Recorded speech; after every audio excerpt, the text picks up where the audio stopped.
Retornamos. Hoje, conversando com o eminente Procurador-Geral de Justiça do Ministério Público de São Paulo, doutor Márcio Fernando Elias Rosa. Doutor Márcio, você gostaria de continuar falando a respeito da violência doméstica? Da violência doméstica. Porque ela acaba sendo quase sempre um contributo infeliz, Sim. triste, de mais violência ainda e da desagregação da família, Sim, de uma instituição claro. natural, como você bem colocou. A nossa aposta é numa promotoria de justiça especializada, capaz de atuar no crime, na repressão. Eu estava dando alguns números. Aqui em São Paulo, por exemplo, este ano nós já tivemos mais de 9 mil casos de medidas de prevenção e de urgência concedidas pelo Judiciário em favor de mulheres vítimas de violência doméstica. Proibição de o homem voltar para casa, Sim. de assediar a família, os filhos. Aquela distância. Distância. E o Ministério Público tem conseguido algumas parcerias. Por exemplo, um projeto com a Guarda Civil Metropolitana. A Guarda Civil é que faz as visitas Sim. aos domicílios para saber se a medida vem sendo cumprida e também se coloca à disposição da mulher, caso haja necessidade. Um outro programa junto com os agentes comunitários do Programa de Saúde da Família. Claro. Para que o telespectador tenha uma ideia, neste ano, na cidade de Tiradentes, nós faremos pelo menos 39 mil visitas domiciliares ao Maravilha. Ministério Público, tentando chegar mais próximo da população. Mas eu digo, como é que a mulher pode fazer? Ora, nós temos aí pelo menos, dentre tantas, várias opções. Uma delas, há um telefone 180. Ligue 180 para denunciar a violência doméstica. Sim. O 190 da nossa Polícia Militar, que trabalha espetacularmente bem. Há a possibilidade de a rede de atenção à mulher na área da saúde. Não é? É possível que lá seja noticiado. Mas é também possível, e é sempre bem-vindo, que a mulher vá até o Fórum Criminal da Barra Funda ou qualquer foro regional aqui na capital, porque em todos eles há pelo menos um promotor de justiça e também temos assistentes sociais e psicólogos dispostos a dar o atendimento à mulher.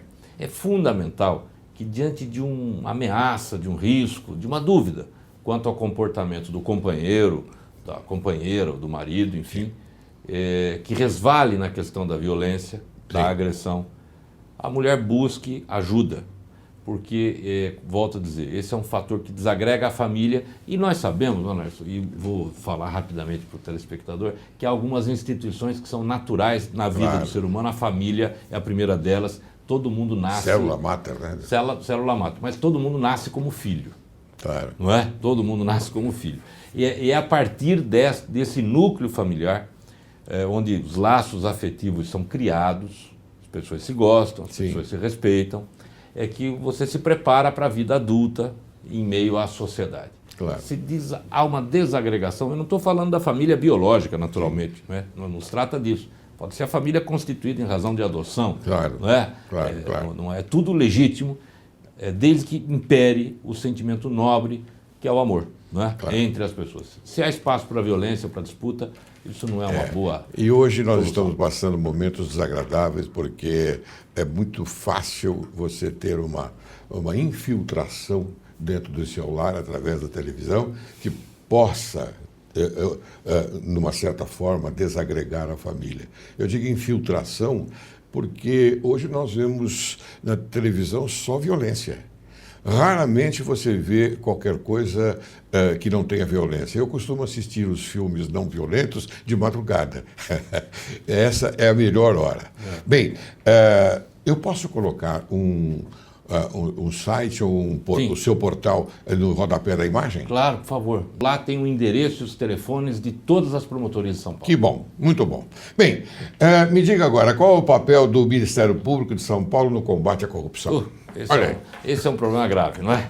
A corrupção não é um problema assim, made in Brasil, eu costumo dizer. Não é fabricado aqui, não foi idealizado aqui, acontece desde sempre, desde os tempos bíblicos. Não é? Desde os tempos bíblicos. Agora, exatamente. o que muda é a capacidade que o Estado tem em reprimir ou não a corrupção. E convenhamos, no Brasil sempre imperou uma certa leniência, uma complacência com o fenômeno triste da corrupção. Ao longo de toda a nossa história republicana, nós tivemos grandes escândalos, grandes figuras muito conhecidas inclusive Sim. porque eram sabidamente corruptas. Muito bem. Ainda há um equívoco grave de associar a corrupção ao dinheiro. Claro. Olha, é corrupção porque alguém enriqueceu. Não necessariamente, porque se permitiu que terceiro enriquecesse, ele também é corrupto. Claro. Se ele causa um prejuízo injustificável para o patrimônio público, ele é corrupto.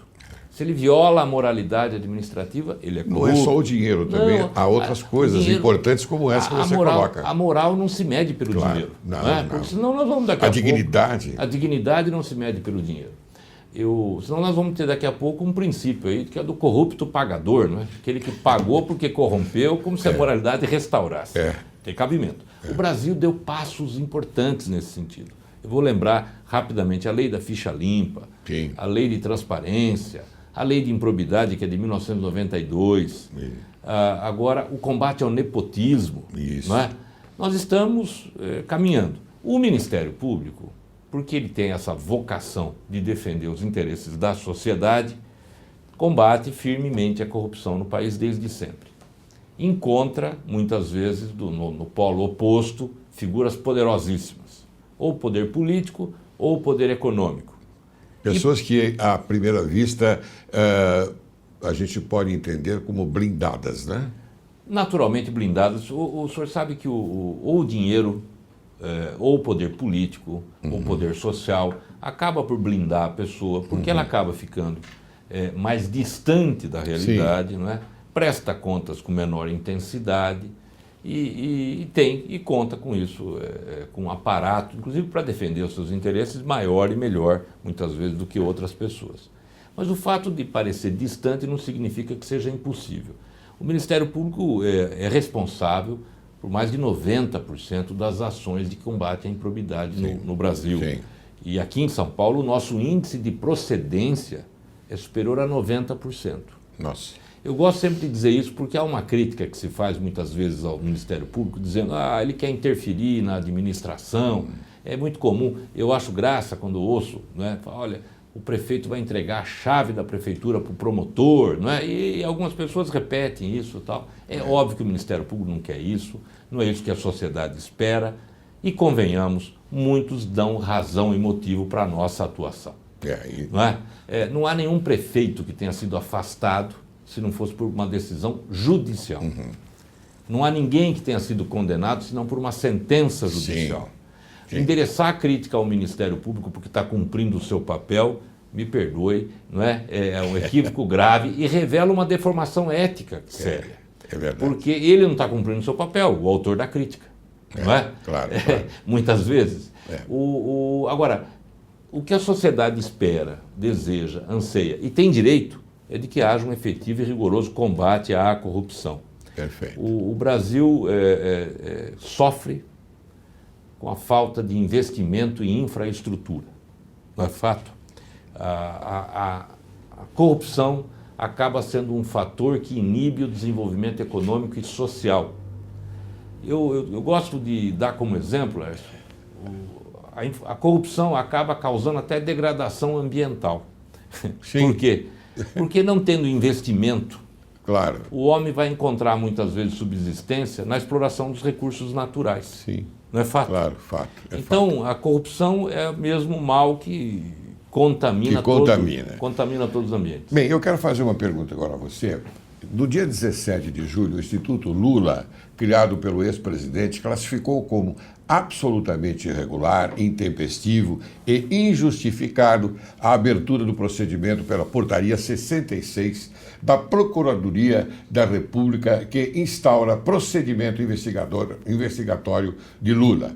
O Ministério Público tomou medida arbitrária? A primeira pergunta que eu faço. Ou o fez face existir indícios suficientes de autoria para ser investigado. Há uma portaria aí que, como eu disse, é a 66, que você conhece bem. Não é? Eu gostaria que você falasse alguma coisa sobre isso, se puder. Não, claro. Primeiro, a ideia de que ninguém está acima da lei no Brasil, claro. Todo mundo precisa prestar contas dos seus atos, mas há dois valores que precisam ser lembrados sempre. O primeiro deles, que é fundamental, que é a presunção da inocência. Muito bem. Ninguém pode ser condenado sem o devido processo, sem toda oportunidade de defesa. E o segundo valor, de que o Ministério Público tem o dever de agir. não é? Não pode se omitir diante de um fato que supostamente exige a nossa intervenção. Então, ainda que haja em relação ao presidente Lula absoluta presunção de inocência, porque condenação não há, de parte do Ministério Público também há o dever e a obrigação de atuar. Não foi isso, não foi diferente a atuação do nosso colega procurador da República. Eu noto, viu, eminente procurador, que o nobre procurador Valtan Timbó Martins Mendes Furtado, ele fundamentou esta portaria na resolução de 13 de 2006 do Conselho Nacional do Ministério Público, não é? Artigo 3º e parágrafo 5º. Não é? E se porventura ele não fizesse isso, porque ele diz aqui, ele diz e dá com todas as letras, sem que todas as respostas às inquisições pedidas no feito tenham sido respondidas. Então ele, com todas as letras, ele fundamenta nesse sentido. A verdade é que muitas vezes a atuação do Ministério Público desperta contrariedade, isso é natural, é previsível e isso é do jogo, não é? Que fiquem bravos com o nosso trabalho, isso é natural. Mas não tem problema nenhum. Não, mas é obrigação do Ministério Público. É obrigação. Senão agora, pode ocorrer o crime de prevaricação. Não tenha dúvida. Nós precisamos trabalhar. Nós precisamos trabalhar. Claro. Ainda que seja contrariando, eventualmente, uma ou outra pessoa. E também os advogados do Lula, não é? Solicitaram a apuração da conduta desse procurador, do eminente procurador, autor da portaria de investigação criminal contra ele. Então, o procurador Valtan Timbó praticou um ato passível de representação disciplinar? Essa que é a minha pergunta-chave. Perfeito. Hoje, no Brasil, o CNMP, Conselho Nacional do MP, e o CNJ, o Conselho Nacional de Justiça, realizam, além das corregedorias, esse trabalho de fiscalização e de verificação. É o controle que se faz sobre os nossos atos. Eu sou amplamente, sempre fui favorável a mecanismos de controle, tanto interno quanto controle externo. Nós, do Ministério Público, como do Judiciário, temos que prestar contas dos nossos atos e sofrer todo tipo de fiscalização. Isso em nome da sociedade. É o que nós queremos em relação aos outros, que precisa acontecer em relação a todos nós. Daí porque, muito embora eu não creia que ele tenha cometido falta disciplinar por aquilo que eu li, muito embora eu não creia, acho que é um direito que o investigado tem de pedir que o Conselho Nacional faça esse exame. Não é? Claro, muito embora aparentemente não haja motivo, o Conselho Nacional tem esse papel. Todo mundo precisa cumprir o seu dever e a sua obrigação. É verdade. Eu queria agora que você falasse do tocante às garantias vitaliciedade, inamovibilidade e irredutibilidade concedidas ao Poder Judiciário, que constitui ao Ministério Público a mesma condescendência? Pois é. Você sabe o que acontece? Quando o juiz de direito, como o promotor de justiça, atuam, como nós estamos vendo agora mesmo, no polo passivo, do outro lado, normalmente tem alguém, e muitas vezes alguém com suficiente poder político e poder econômico. O que é que não pode acontecer? Nada estranho ao livre convencimento do juiz ou do promotor. É preciso que ele tenha, dominando a técnica, ele tenha isenção e perfeito convencimento, livre convencimento. Nada pode interferir nisso. Então, a garantia da irredutibilidade de vencimentos impede que haja uma redução salarial como forma de condenar a instituição por ter agido. Eventualmente, um governante pode fazer isso. A inamovibilidade impede que ele seja sacado do processo. Vai sair daqui para lá, enfim. Ele não é um promotor ou um juiz de gaveta, não é? Escolhido para o caso, ele objetivamente atua em todos. E a vitaliciedade proíbe que seja mandado embora, exonerado, exceto por uma condenação judicial. Essas três garantias, muito embora aqui no Brasil nós falemos sempre que é uma garantia do promotor ou do juiz, na verdade, na minha avaliação, integram o devido processo legal. É uma garantia, um direito do cidadão. De atos processuais. Perfeito.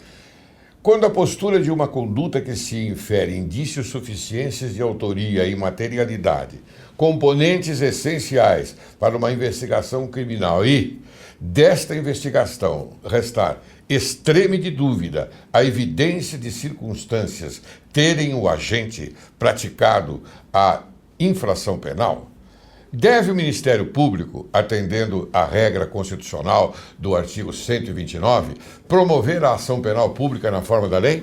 Não há dúvida, não é? O promotor de justiça não tem disponibilidade para isso. Ele não pode abrir mão da sua obrigação. Ele não pode. Se a Constituição reserva para o Ministério Público, de fato, no artigo 129, que o Ministério Público tem a titularidade da ação penal, sempre que chega a ele um documento, um inquérito policial, por exemplo, que descreve que a conduta de uma pessoa coincide com aquilo que a lei penal diz que não é possível de ser executado. Por exemplo, subtrair para si coisa alheia móvel, que é a descrição. O Código Penal diz, subtrair para si coisa alheia móvel. Se eu recebo lá notícia de que alguém teve a sua conduta subsumida a esta norma, tem que oferecer a denúncia. E daí, com o recebimento pelo judiciário, tem início o processo penal.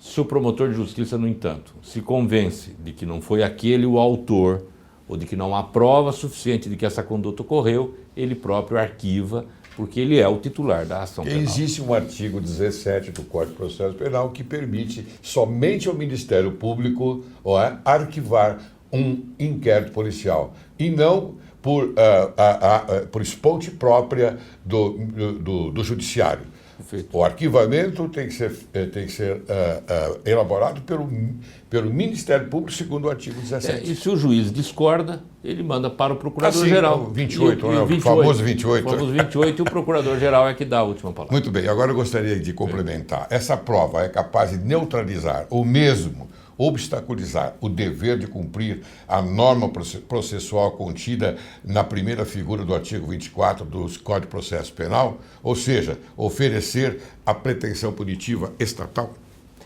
que é a denúncia? Não, de modo algum, né? Não é capaz de neutralizar e nem de obstaculizar. Claro que não. Ao contrário, é a expressão desse dever, não é? Claro. Aliás, constitui a grande expectativa da população, de que o Ministério Público seja capaz sempre de atuar com rigor, com correção no campo penal.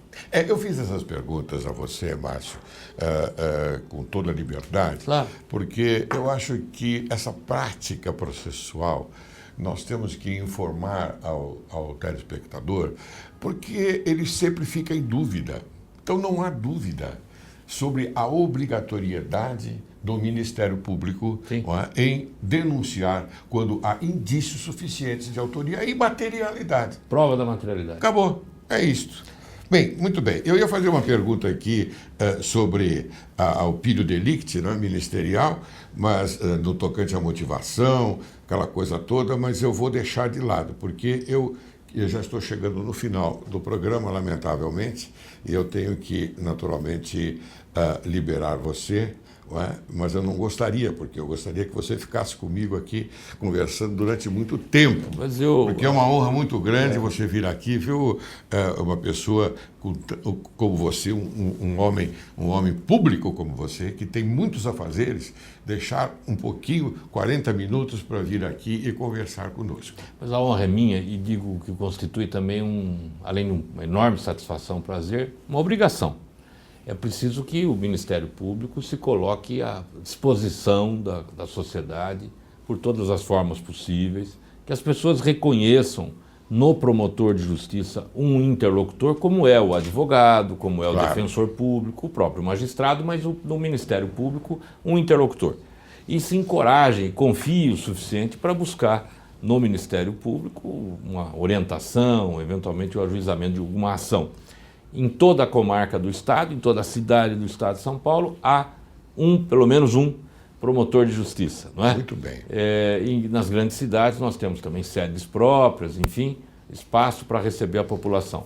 O Ministério Público está aberto sempre para aquele que dele necessitar. E, Márcio, eu quero deixar também aqui o programa Direito e Justiça em Foco, à sua mercê, para quando você tiver alguma coisa que colocar para o público, por favor, você converse comigo, nem precisa conversar comigo, você já vem e fala, quero falar sobre isso, e você fala. Tá bom? Muito obrigado. Tá bom assim? Eu me coloco à disposição também. Tá bom. Eu quero, antes de passar para as suas considerações finais, eu quero oferecer um livro a você, O Crime Complexo, de Silvio Ranieri. Poxa, Um grande doutrinador italiano, que eu tive a ousadia, como eu morei durante 2 anos em Roma, na Itália, na minha juventude, eu aprendi um pouco do idioma italiano. Eu tive a ousadia de traduzir para a língua portuguesa. Claro que alguém me ajudou, porque eu não poderia fazer isso sozinho. Então eu passo as suas mãos. Muito obrigado, puxa vida, eu fico...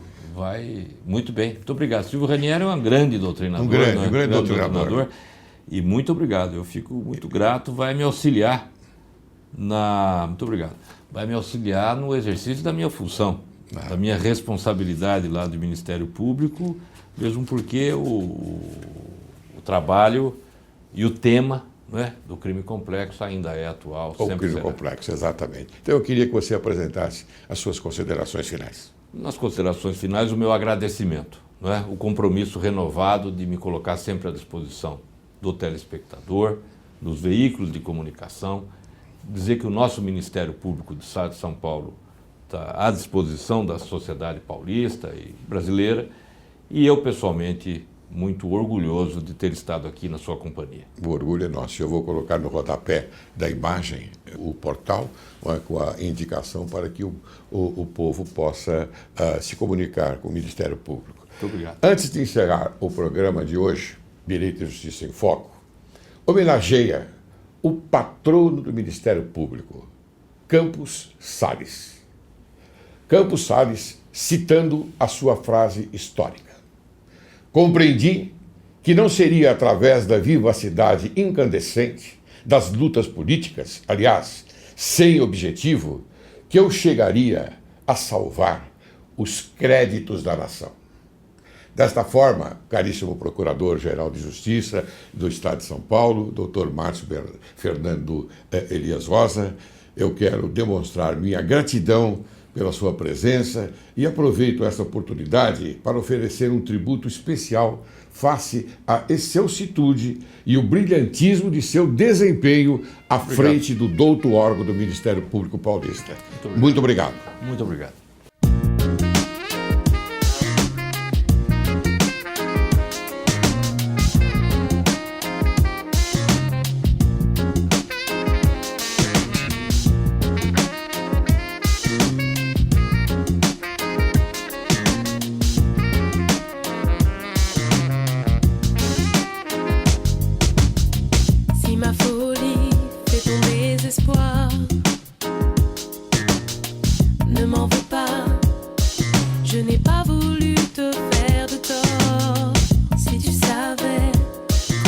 Mes désirs me font souffrir. Ne m'en veux pas.